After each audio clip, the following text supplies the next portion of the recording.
first section of a 3-section module on the proper test procedures for vessel-mounted pressure safety valves, commonly called PSVs. The key steps required to complete the pressure safety valve test for both the spring and pilot-operated pressure safety valves will be discussed in this first section. So before starting any safety device testing, you should take a few moments to get yourself mentally prepared to do the job. This means getting your mind completely on what you're doing and taking enough time to do a thorough test. Let's begin with a look at the basic components of a typical spring-operated PSV. First, the spring, the spindle assembly, inlet, outlet, and the pressure adjustment screw. In operation, inlet pressure exerts a lifting force on the spindle. This lifting force is reacted against by the downward force of the spring. If the inlet pressure is increased to the point where the total upward force overcomes the spring force, the valve opens. When the inlet pressure drops to a point where the combined spring force and back pressure on the top of the spindle overcomes the inlet pressure, the PSV will close. Now let's identify the basic components of a pilot-operated PSV. First, the pilot, the main valve body, piston, dome, inlet, outlet, and the pressure adjustment screw. In operation, as the inlet pressure increases, a small line to the pilot senses the pressure in the vessel and, when the actuation pressure is reached, opens the pilot. The pilot's actuation reduces the pressure in the main valve dome, thus reducing the load on the top of the piston. The piston lifts and allows flow through the main valve. When a preset blowdown pressure is reached, the pilot valve closes, the full system pressure is diverted to the dome, and the piston moves down to close the valve. Now let's look at the key steps for testing spring-operated pressure safety valves. Differences for pilot PSVs will be noted as we go along. MMS records on the equipment to be tested should be checked at this time if the test is part of an MMS inspection. You should also check to see at what pressure the PSV should relieve, and the date of the test should be recorded in the MMS log. As with any safety device testing, the first step is to notify the control room operator that you're about to perform a PSV test. In this test, it's not necessary to bypass the vessel because the PSV is a secondary high-pressure prevention device and will not cause a direct shutdown when tripped. The valves used in this test are the vessel's PSV isolation valve, the test port block valve, the PSV, the external isolation vent valve, and the vent line isolation valve. In addition to these valves, some equipment will be used in the test. Now let's begin the test by unlocking and closing the vessel's PSV isolation valve to isolate the vessel pressure from the PSV. After unlocking this valve, make sure it's closed before starting the test. This is a crucial step in eliminating a potential process upset. If a process upset occurs, it will most likely be on the vessel having its PSV tested. However, depending on the vessel or flow line on which the PSV is vented, an upset could occur up or downstream. The effect and degree of the upset will depend on which vessel or line is affected and the volume that was vented into it. This could have a domino effect on several systems, resulting in a total shutdown or worse. Next, unlock and close the vent line isolation valve to prevent backflow from any other venting that might occur during the test. However, if there is not an external isolation vent valve between the PSV outlet and the vent line isolation valve, you must open the vent line isolation valve. And if you're testing with the vent line isolation valve open, you must be aware of any other process upsets that might occur while checking the PSV. If an upset occurs, immediately stop testing the PSV because of the potential for gas to backflow through the PSV. Okay, let's continue. For now, let's assume the system has an external isolation vent valve and the isolation vent is now opened. Let's prepare to connect the nitrogen test rig to the PSV. The nitrogen bottle's outlet valve should be closed, the pressure regulator backed off to 0 psi, the speed control needle valve opened, and the pressure bleed-off needle valve opened in order to vent the test manifold of any pressure. Attach the flexible hose with the quick connect to the test port. Remember to use a test gauge with a pressure range and accuracy suitable for the job. The anticipated pressure range should be between 20 and 80% of the test gauge range. Now let's set the test manifold pressure regulator to a setting just above the expected PSV trip point in order to safely limit the pressure in the test rig. First, close the pressure bleed-off needle valve and the speed control needle valve. Now slowly open the nitrogen bottle outlet valve. If everything looks right, open the speed control needle valve. Then rotate the regulator pressure adjustment bar clockwise to gradually increase the pressure on the test gauge.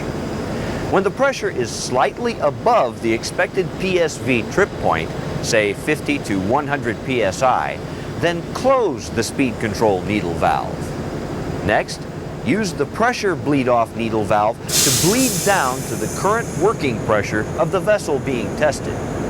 The PSV test port block valve can be opened at this time. Slowly bring the pressure up to the expected PSV trip point using the speed control needle valve. To get an accurate reading, when you get close to the actuation point, say within 10 to 15 psi, reduce the rate of pressure change to only a couple of psi per second. When the trip point has been reached, the PSV will relieve pressure through the external isolation vent valve. If working correctly, it will be evident by a momentary drop in the pressure on the test gauge. The pressure will build again and then fall as the PSV resets and trips. If you are using a pilot relay operated PSV rather than a spring operated PSV, you may be able to hear a popping sound with each actuation coming from the pilot vent port. When the test is completed, close the speed control needle valve, then bleed down the excess pressure with the pressure bleed-off needle valve to the vessel's current operating pressure. Now close the test port block valve. This will isolate the normal operating pressure between the vessel's PSV isolation valve and the base of the PSV. An important point here. If this trapped pressure is not at operating pressure, you could trip a pressure safety high or low on the vessel when opening the vessel's PSV isolation valve to return the PSV into service. After the test port block valve is closed, slowly open the PSV isolation valve and lock or tie it into position with MMS prescribed tie wraps, metal tags, or bolts. Once the vessel's PSV isolation valve is open and the test port valve is closed, close the nitrogen bottle outlet valve and open the speed control needle valve. The pressure bleed-off needle valve can now be used to vent out all pressure between the closed test port block valve and the closed nitrogen bottle valve. You can now safely disconnect the flexible hose from the test port. To save time, if you can use a common test manifold and bottle to check several similar devices in the vicinity, you may decide to only vent the test manifold down to the speed control needle valve, leaving the regulator limit setting. Next, close the external isolation vent valve if one is part of the system. Then open the vent line isolation valve slowly and lock it into place with tie wraps or metal tags. Remember, in normal operation, the vent line isolation valve should always be locked open, and if one is provided, the external isolation vent valve should be closed. Notify all personnel that tests are now completed. As with any testing, document the results and the date in the log. On some PSVs, on high-pressure flow lines for example, the actuation point is at a higher PSI than the standard nitrogen bottle test equipment we've used in this test. If you need to test PSVs at pressures higher than 2,000 PSI, talk to your supervisor about making sure you have test equipment properly rated to do the job. Now let's review the key steps you should have observed during a typical pressure safety valve test. First, make sure all pre-test steps up to the point of applying test pressure are complete. Then begin to pressure up to the expected actuation. Slow the speed of pressure rise to get a true check of the pressure actuation point. The gauge should stop rising momentarily at the point of actuation. The pressure should drop off, then begin to slowly rise again. The PSV will continue to cycle in this manner until you block off the test pressure to the PSV or lower the test pressure. You successfully completed the first section of this module on pressure safety valves. As you've seen, this test example was relatively simple and no problems arose. In the next section, we'll discuss some potential problems and troubleshooting procedures to ensure successful testing. In this section, we will discuss potential problems and some basic troubleshooting procedures to help ensure successful testing. On offshore configurations, the pressure safety valve is typically a vessel's secondary high-pressure safety device. The pressure safety high sensor is the vessel's primary safety device. The pressure safety high is set to trip at a lower set point than the PSV. The PSV is a backup in case the pressure safety high fails. If a safety system is left defeated or bypassed due to rushing through or incorrectly completing a test, it would have been better not to have tested the safety device at all. So do the job right the first time. If any repairs are required to be made to a PSV, it should be taken out of service to make the repair. Check the safety manual for the proper isolation procedures for repair work, and remember, make any repairs in a safe manner. Discuss a plan of action with others who may be affected by your actions during the repair. Make sure you have replacement devices or critical parts needed for repair on hand before the work begins. Think of the less obvious safety hazards. Will you be venting safely? Will you create any sources of ignition affecting other unrelated processes? Be aware of your total environment. And be sure to check the logbook to determine any problems which might have occurred with previous pressure safety valve tests. Once again, remember to always have your mind on what you're doing and don't rush through any safety tests. Now let's look at some of the potential problems you may encounter when testing a PSV. As we discussed in Section 1, the vessel's PSV isolation valve should be unlocked and closed to isolate the pressure in the vessel from the PSV. If the vessel's PSV isolation valve is left open and the PSV is tested and fails in the open position, then all pressure could exit through the vent line isolation valve or the external isolation vent valve, causing a pressure safety low alarm on the vessel being tested and potentially triggering a platform shutdown. Also, if your platform uses an atmospheric vent, typically a ball valve, downstream of the PSV, you would vent one hell of a lot of gas in a hurry. If the system has an external isolation vent valve, the vent line isolation valve should be unlocked and closed to prevent backflow from any other venting. The external isolation vent valve should then be open. Now, as we covered in the first section, some systems may not have an external isolation vent valve requiring you to leave open or periodically open the vent line isolation valve during the test. It's important to understand here that while the vent line is open, Some other unrelated process upset could occur during the test, such as a compressor shutting down and venting or blowing down using the vent system. So there is some risk in simply opening the vent line isolation valve and leaving it open for the duration of the test. However, if required, it's possible to conduct the test with no external isolation vent valve and with the vent line isolation valve closed. To do this, you'll have to momentarily open the vent line isolation valve and relieve the pressure trapped between the vent line isolation valve and the PSV before the next actuation.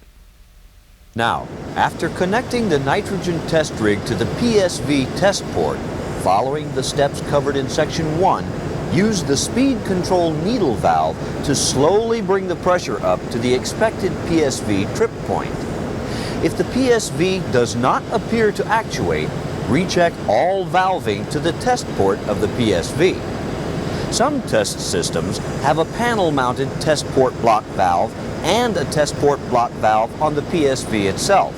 The problem may simply be a closed test port block valve. If the PSV still does not actuate and simple troubleshooting reveals no problem, you may want to increase the test pressure using the pressure regulator and speed control needle valve to a pressure even higher than the expected actuation point. If the PSV is stuck because of not being actuated for months at a time, a small amount of overpressure may be needed to break it loose. Then the PSV can be reset, checked again for proper operation, and be ready for service. If test pressure rose to the normal actuation point, actuated and dropped to zero, the PSV probably did not reseat and is leaking off pressure. It must not be returned to service even though it actuated at the proper pressure. The problem will need to be traced down and serviced. Sometimes the test itself can cause a problem when trash, such as dirt, scale, or rust, is in or near the PSV inlet. Test pressure has enough force to break loose and move these objects into the seating area, but may not have enough force to blow them clear. Debris in the seating area can prevent the seat from sealing because it cannot fully close. Debris can also damage the seating areas, causing leakage. When testing pilot-type PSVs, the pilot's actuation is sometimes tested alone. However, MMS requirements now require that the main valve on pilot-type PSVs be tested as well. If the pilot trips but the main valve does not, the problem may be in the main valve. But if nothing happens during the test, it's probably a problem with the pilot. If the PSV trips at a lower or higher pressure, you must adjust it to trip at the proper pressure by turning the pilot adjustment screw clockwise to raise or counterclockwise to lower the actuation pressure. On spring-type pressure safety valves, adjustment is also made by turning the PSV pressure adjusting screw clockwise to raise and counterclockwise to lower the actuation point. As covered in Section 1, make sure you have pressured up to the normal operating pressure with the test rig before closing the PSV test port block valve. Next, close the bottle outlet valve. The external isolation vent valve is closed next, if there is one. Now, open the vent line isolation valve and lock in position. If the vent line isolation valve or the vessel's PSV isolation valve is left closed, the PSV's vent access is cut off. This creates a potentially hazardous situation.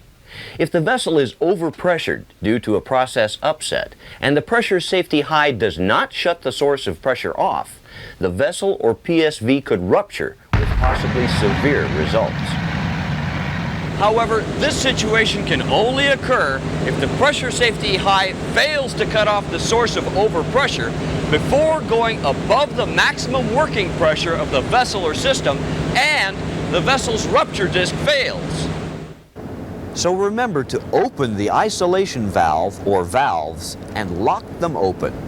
All testing and troubleshooting must be recorded in the log for future reference. This should be the final step in any testing.